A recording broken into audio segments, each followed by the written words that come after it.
Chicos, buenos días, ¿cómo están?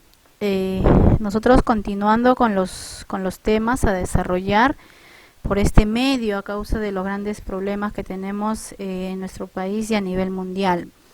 Nosotros seguiríamos mandando la información que ustedes requieren justamente para poder seguir trabajando. El tema que vamos a desarrollar en el curso de geografía es el tema del clima, ¿ok? A cargo de su profesora Elizabeth Bellido. Bien, chicos, vamos a empezar a definir qué es el clima y también qué es concepto del tiempo, ¿ok?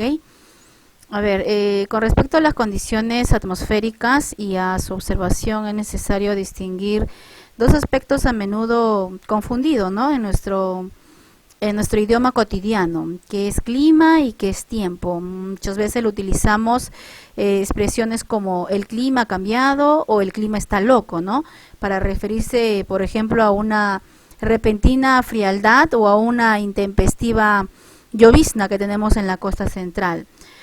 Como dichos cambios son bruscos pero momentáneos, nos hace alusión a un cambio de clima. Esto no es llamado así como tal, nosotros lo hablamos coloquialmente en nuestra sociedad. Ese es el tiempo. Por ello es necesario establecer las diferencias y la relación que existe entre tiempo y clima. ¿Ok, chicos? ¿Qué es tiempo y qué es clima? Vamos a ver el concepto de cada una de ellas. También acá en tu diapositiva está recalcado, ¿no? El clima es el estado medio de los fenómenos meteorológicos, mientras que el tiempo es un estado variable de la atmósfera. Vamos a definir para un mayor entendimiento. A ver, chicos, clima. Clima es la condición atmosférica permanente o constante próxima a la superficie terrestre de un lugar o sobre una determinada región por un periodo de tiempo prolongado, por mucho más tiempo. De ahí que para decir que el clima de un lugar ha cambiado, debemos observar los elementos climáticos como la temperatura, la humedad, la precipitación, lo que es la presión atmosférica, ¿no? Y etcétera, que vamos a ver más elementos. El clima se da por un periodo largo, chicos, que puede ser de 25 a 30 años. Por lo tanto, el clima representa la generalización del tiempo atmosférico, calculado sobre un periodo muy largo, como justamente te acabo de decir, por un periodo de 25 a 30 años, ¿ok? El clima principalmente influye en las diferentes actividades humanas que nosotros realizamos. Por ejemplo, está presente en la producción de alimentos, el uso de ciertas vestimentas, el tipo de vivienda que se construye, las actividades económicas, la producción de energía, etcétera, ¿no? Ejerce un considerable influencia sobre otros elementos del medio natural como la vegetación, los tipos de suelo y los paisajes, los cuales varían de acuerdo a los tipos de intemperismo o erosión y desarrollando bajo diferentes condiciones climáticas, ¿ok? Ese es entonces el clima para reducir un estado medio de los fenómenos meteorológicos, mientras que el tiempo es la condición atmosférica variable de un lugar determinado en un periodo corto. Mira la diferencia de uno con otro, de un periodo corto de tiempo, es decir, se modifica o cambia en cuestión de horas, días, meses, cambia rápidamente e incluso debido a una combinación pasajera de los elementos, ¿no? Hay una variación brusca en este caso, pues, de los fenómenos atmosféricos que podamos tener, ¿no? Podemos hablar de un tiempo nublado o parcialmente despejado al amanecer de un día cualquiera, pero este se puede variar en el transcurso de unas horas. Al mediodía se presenta un gran brillo solar y por las noches vientos fuertes, ¿no? Que ocasiona una nubosidad en nuestro paisaje geográfico. Entonces, ese es el tiempo, un periodo corto de una brusca temperatura, un brusco fenómeno meteorológico que podamos tener, ¿ok? Ahora, chicos, para estudiar justamente lo que son los fenómenos meteorológicos en nuestro país, la institución que se encarga justamente de poder darnos a nosotros la temperatura que presentamos diariamente en nuestro espacio geográfico, se llama CENAMI, que es el Servicio Nacional de Meteorología e Hidrología en nuestro país. Es que nos da la información, ¿no? Si se viene presencia de lloviznas, si se viene presencia excesiva de la humedad, que son los fenómenos que más acarrea a la costa central. ¿Ok, chicos? Para estudiar el clima tenemos dos grandes características. Uno vienen a ser los elementos y otro vienen a ser los factores. Vamos a ver justamente cada uno de los elementos, ¿no? Dentro de los elementos del clima tenemos la insolación, la temperatura, la humedad, la precipitación, la presión atmosférica y finalmente los vientos. Son los elementos más importantes que en la cual justamente van modificando lo que es el estado promedio de nuestra atmósfera, ¿no? Recuerda que el clima principalmente es un periodo mucho más amplio, donde principalmente nos dice que puede durar de 25 a 30 años, mientras que el tiempo es de corta duración. Vamos a ver cada uno de los elementos del clima. Vamos a empezar con la insolación. A ver, chicos, ¿qué es la insolación? La insolación principalmente se encuentra caracterizada como la cantidad de energía que proviene de la radiación solar, ¿no? Eso es justamente la insolación. La radiación solar justamente son los diferentes fenómenos de la naturaleza, como el clima, el sistema de circulación de los océanos, la circulación general de la atmósfera, que se rigen por la energía proveniente del sol, la cual denominamos radiación solar, ¿ok? Donde principalmente pues esta cantidad de energía que proviene del sol, que proviene de la radiación solar, es medida por un instrumento, ¿no? Llamado heliógrafo. Este es el heliógrafo, donde principalmente se encarga de hacernos detallar, de hacernos conocer la cantidad de energía que proviene del sol. Con respecto a lo que es justamente los rayos solares que provienen del sol, el tiempo que se demora en llegar los rayos solares del sol a nuestro planeta Tierra es de 8 minutos con 15 segundos. Una vez que empieza a ponerse en puesta el sol en la parte central de nuestro planeta, ¿no? En la cual principalmente ya empieza a tener su máximo brillo, los rayos solares llegan a nuestro planeta en 8 minutos con 15 segundos, ¿ok? Y el instrumento que se encarga de medir justamente la insolación o la cantidad de energía que proviene del sol es llamado heliógrafo. Ahí está el nombre justamente. Bien, chicos, vamos al otro elemento. El otro elemento es la temperatura, ¿ok? Con respecto a lo que es principalmente la temperatura, es la medida de energía calorífica del aire, ¿no? Que nosotros principalmente es el instrumento que utilizamos para poder medir el grado de calor que hay en la atmósfera, ¿no? Es la medida de energía calorífica del aire, además es un indicador de su grado de calentamiento. A mayor calentamiento del aire, mayor agitación molecular, y eso ocasiona justamente el incremento de la temperatura. Principalmente es el instrumento que se emplea para medir la temperatura del aire y del suelo es el termómetro. La medida se realiza en unidades específicas como grados, centígrados o escala de Celsius, ¿no? Que esta se utiliza principalmente en el campo de la meteorología, tanto física como química. Bien, ahí tenemos justamente el instrumento llamado termómetro. El otro elemento que tenemos es la humedad, justamente que es uno de los elementos que más abunda aquí en nuestra costa central. Nosotros justamente en la estación de invierno tenemos la mayor presencia de humedad. ¿Qué es la humedad, chicos? La humedad es el vapor de agua que se encuentra presente en el aire. Para comprender el proceso de transferencia de vapor de agua de la Tierra a la atmósfera es necesario conocer la dinámica y la continua transformación del agua, ¿no? Que es líquida, sólida y gaseosa. así como su circulación en la superficie terrestre, los océanos y la atmósfera a través de su ciclo hidrobiológico, ¿no? Que conocemos justamente cómo es que sube la gran cantidad de masa de agua a formar parte de las nubes.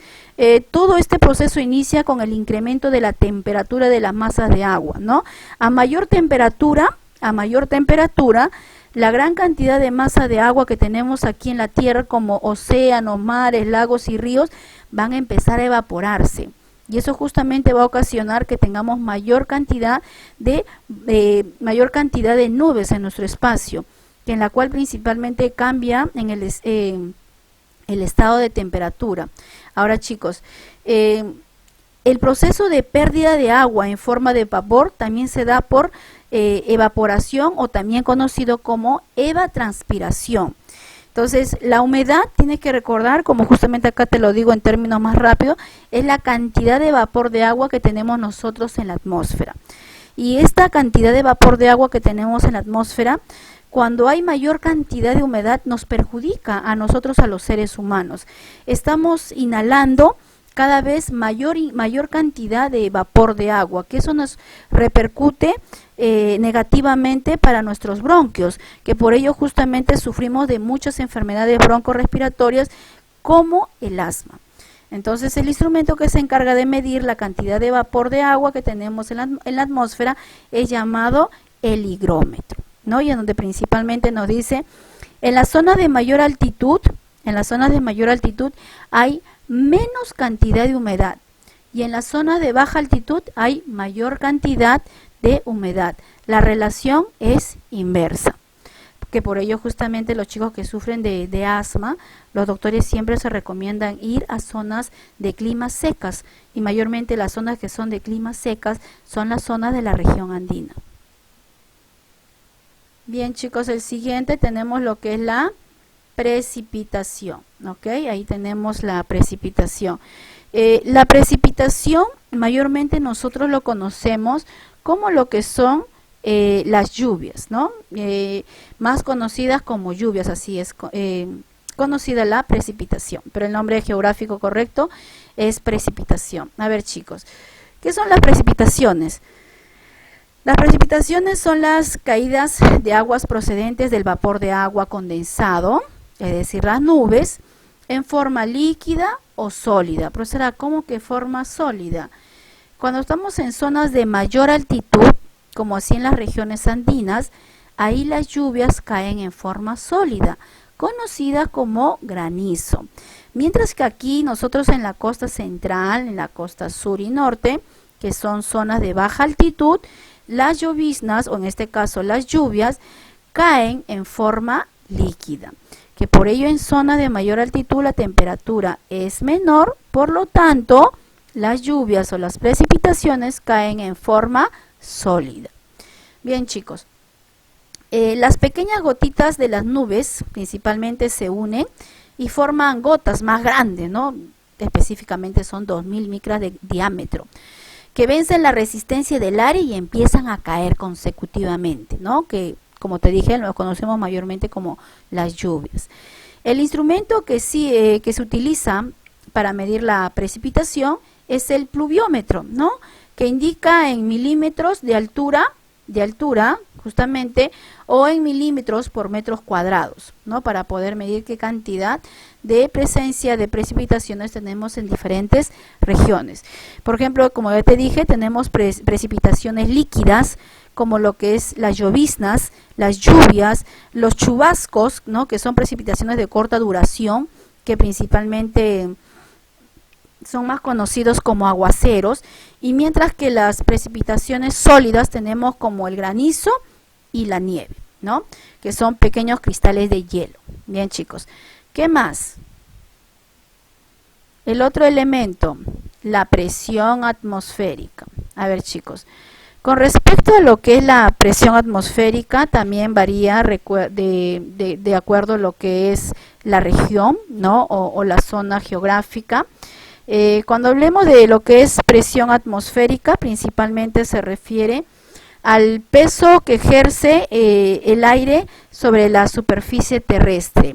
A ver, chicos, y ustedes quizás habrán tenido la oportunidad de viajar a la parte de la zona andina de nuestro país, a la parte de la sierra de nuestro país, donde has podido ver que la actividad que realizas o la caminata es totalmente pues distinta a la que realizas tú aquí en la parte de la costa, ¿no?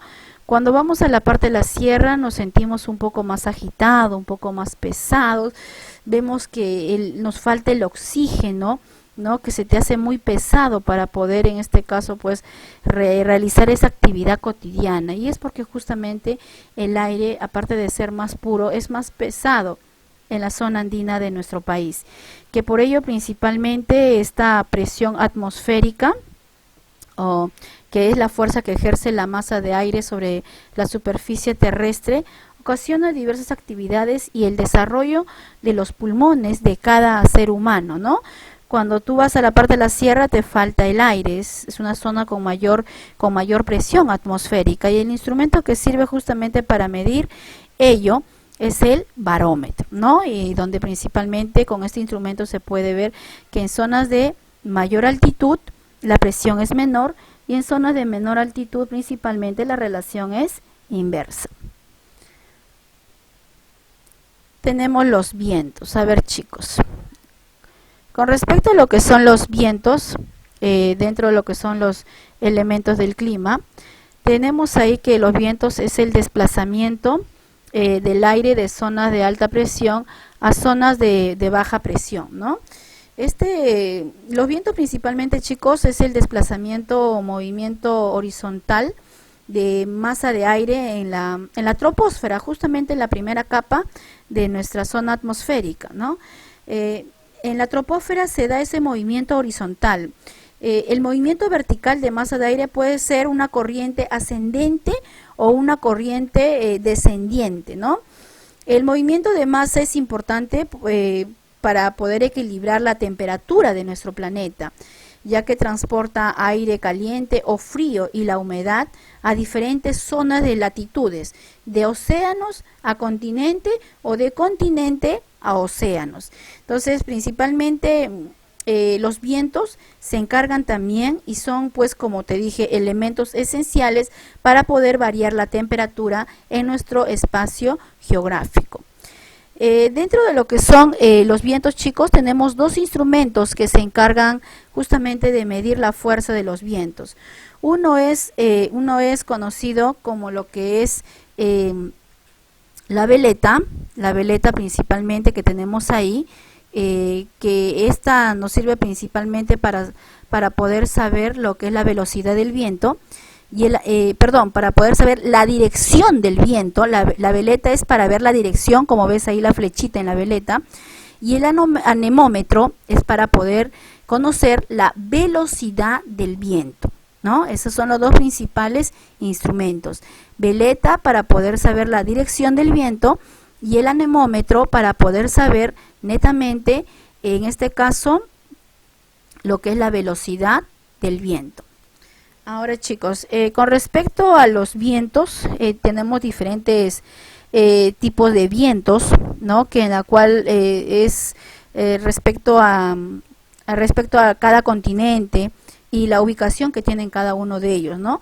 Por ejemplo, los vientos que se desplazan en nuestro territorio, que justamente estamos en la zona del hemisferio sur, tenemos constantemente la presencia de los vientos alisios, que soplan desde las zonas subtropicales hacia las zonas ecuatoriales, donde principalmente es el tipo de viento que ocasiona que las mareas o las olas de nuestro mar peruano tengan constante desplazamiento, ¿no? En otras zonas tenemos lo que son los monzones, las brisas, que son otra clase de vientos que se circulan en diferentes continentes, ¿no? Como también el más fuerte, tenemos lo que son conocidos como los ciclones, anticiclones, huracanes, tornados. Nosotros no tenemos esa clase de vientos. Nosotros mayormente tenemos los vientos alisios, porque es un viento totalmente en zonas subtropicales, totalmente cálidos, a causa de que tenemos la cordillera de los Andes. Mientras que en la parte del hemisferio norte, específicamente entre Estados Unidos y Canadá, tenemos la presencia constante de lo que son pues los anticiclones, huracanes, tornados, porque no tiene pues esta masa o este conjunto de montañas llamado cordilleras. Bien, chicos, aquí tenemos lo que son los factores del clima, ¿ok? Así como hemos visto elementos del clima, los elementos justamente son todos los fenómenos atmosféricos, como lo que es la radiación solar, el viento, la presión atmosférica, la humedad, la precipitación, que es cada una de ellas que te he explicado. También tenemos lo que son los factores, ¿no? ¿Y qué son los factores? Los factores principalmente son dos clases de factores, como ves ahí, los geográficos y los cósmicos, que van a modificar la variación de temperatura en nuestro espacio geográfico, ¿no? Dentro de lo que son geográficos tenemos la altitud, la latitud, continentalidad oceánica, y los factores cósmicos tenemos la forma de la Tierra, movimiento de rotación y movimiento de traslación. A ver, chicos, te explico brevemente cada una de ellas. Dentro de lo que son los factores, recuerda que son agentes que modifican el clima. Los factores geográficos principalmente se caracterizan porque se encuentran respecto a la superficie terrestre, ¿no? La altitud es la distancia que existe de un punto cualquiera respecto al mar, ¿no? Que determina la temperatura y las precipitaciones. Esa es la altitud, ¿no? Por ejemplo, te van a preguntar, ¿a qué altitud se encuentra la costa peruana? La costa peruana se encuentra de 0 a 500 metros sobre el nivel del mar. Es la más baja. Profesora, ¿cómo que la más baja? Porque si yo te pregunto, chicos, el departamento de Ancash, ¿a qué altitud se encuentra? Wow, está en la parte de la sierra y no es la más alta, porque si yo te pongo Puno o te pongo Cerro de Pasco, está a mayor altitud. Cerro de Pasco se encuentra de 4.800 a 5.100, por ahí, ¿no? Que es la altitud que tiene. Entonces, profesora, son zonas de mayor altitud. Ahí principalmente la temperatura baja. Sí, la temperatura baja, pues hasta menos 0 grados. Entonces, ahí podemos ver una de las grandes influencias, lo que respecta con distancia al nivel del mar, lo que es la altitud. La precipitación será mayor, mientras que aquí en la costa ni siquiera tenemos lluvia, solo tenemos llovizna. Ahí tienes una diferencia de la altitud. Segundo, latitud. La latitud es la distancia angular de cualquier punto de la Tierra respecto al ecuador. Esa es latitud. A mayor distancia del ecuador, menor insolación. Profesora, ¿qué es insolación? Menor presencia de los rayos solares. ¿Qué me está diciendo? Que los países que están más lejos de la línea ecuatorial son países que tienen menor temperatura. Sí. ¿Y los países que están más cerca del ecuador son países de climas tropicales? Sí. ¿Ok?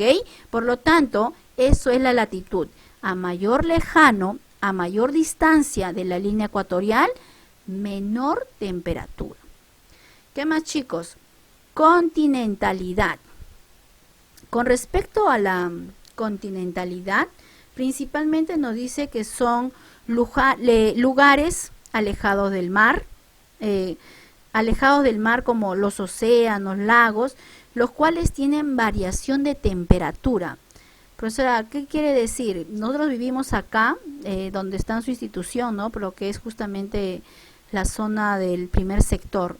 No estamos tan cercanos a lo que es al mar, ni tan cercanos a lo que es un océano, estamos muy pegados, ¿no? Hay otros lugares que están más cercanas justamente a lo que son a las playas, ¿no? Entonces, ¿qué nos quiere decir? Que las zonas de masa de agua, chicos, juegan un rol importante en la variación de la temperatura, ¿no? Hay una variación totalmente entre el día y la noche y entre verano e invierno. Nos dice que los lugares que están cerca a zona de masa de agua, como puede ser mar, océano, lago, río, lo que sea, tienen un clima cálido. Profesora, ¿por qué un clima cálido? Las masas de agua cumplen un rol importante. Durante el día reciben y perciben la gran cantidad de temperatura proveniente de los rayos solares, ¿ok? Se almacenan ahí en los mares. Durante la noche, esa temperatura almacenada empieza a elevarse, empieza a salirse en vapor de agua. Ese vapor de agua que tenemos nosotros, que va proveniendo de los mares, de la masa de agua, va a empezar a variar de la temperatura de esa zona. Si están a una temperatura, digamos, de 10 grados, pues no van a sentir tanto frío, porque sale ese vapor de agua caliente que va a variar la temperatura.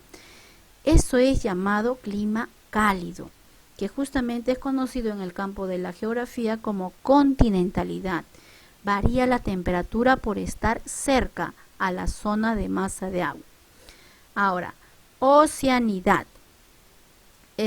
Son lugares próximos, ¿no? Son lugares cercanos, puede ser principalmente a lo que es un lago, también en este caso, que puede tener un clima suave, modificado, ¿no? Nos dice que es un conjunto de masa de agua que actúan como agentes termorreguladores, ¿no? Que en la cual principalmente ocasiona una modificación en la variación del clima, ¿no? Donde principalmente, pues, como te dije anteriormente, en continentalidad, también las masas de aguas actúan para poder modificar lo que es la variación de temperatura. Bien, chicos, dentro de lo que son los factores cósmicos, los factores principalmente cósmicos, aparte que van a ser agentes que modifican el clima, se relacionan con las características de nuestro planeta, ¿no? Como lo que es el movimiento de rotación, traslación y la forma de la Tierra, ¿no? Por la forma de la Tierra que tenemos nosotros, la forma de nuestro planeta es geoide, principalmente achatada en los polos y ensanchado en el ecuador. Que la forma que tenemos de nuestro planeta se da una distribución desigual de los rayos solares, ¿no? Que caen a la superficie. Por ejemplo, como te decía, en lo que es en latitud, ¿no? Los lugares que están más cerca de la línea ecuatorial son lugares que tienen climas tropicales. Las que están más lejanas justamente tienen bajas temperaturas. Y es lo mismo que te puedo explicar en forma de la Tierra, ¿no? Los rayos solares no se distribuyen equitativamente, ¿no? Como ves aquí en la imagen, ¿no? Estos lugares de acá tienen mayor temperatura. Los que están al otro lado expuestos tienen menor temperatura, pero van a empezar a rotar. Entonces va variando, pero de todas maneras nos dice que la distribución es irregular. Los rayos solares no caen igual para todos. Como tú ves, en los polos, que son las zonas extremas de nuestro planeta, la temperatura es menor. Entonces la distribución es desigual. Movimiento de rotación, chicos. Con el movimiento de rotación principalmente, el movimiento de rotación de nuestro planeta ocasiona que se modifique la temperatura de nuestro planeta. Profesora, ¿por qué? Porque el movimiento de rotación da como consecuencia que se genere el día y la noche. Entonces, en el día hay otra temperatura y en la noche hay otra temperatura. ¿Gracias a qué? Al movimiento de rotación. ¿Y qué ocasiona el movimiento de traslación? El movimiento de traslación principalmente ocasiona que se dé grandes cambios en nuestro planeta. ¿Qué genera el movimiento de traslación? Las estaciones, ¿no? Que son 4 grandes estaciones: verano, invierno, otoño y primavera. Entonces, gracias al movimiento de traslación tenemos las estaciones, y las estaciones también generan una variación de temperatura, ¿no? Recuerda que en estos momentos nosotros estamos en otoño, que empezamos el 21 de marzo y vamos a terminar el 21 de junio. Y el 21 de junio ya damos oficialmente el inicio del invierno. Y así vamos a seguir avanzando de acuerdo a las estaciones. Esto es generado por el movimiento de traslación, que es lo que ocasiona que se dé la formación de las estaciones. ¿Ok, chicos? Entonces, tienen también mayor información en las separatas que van a ser subidas a la plataforma, y de esa manera poder tener mayor información del tema. ¿Ok, chicos? Cuídense bastante. Nos quedamos ahí. Bye.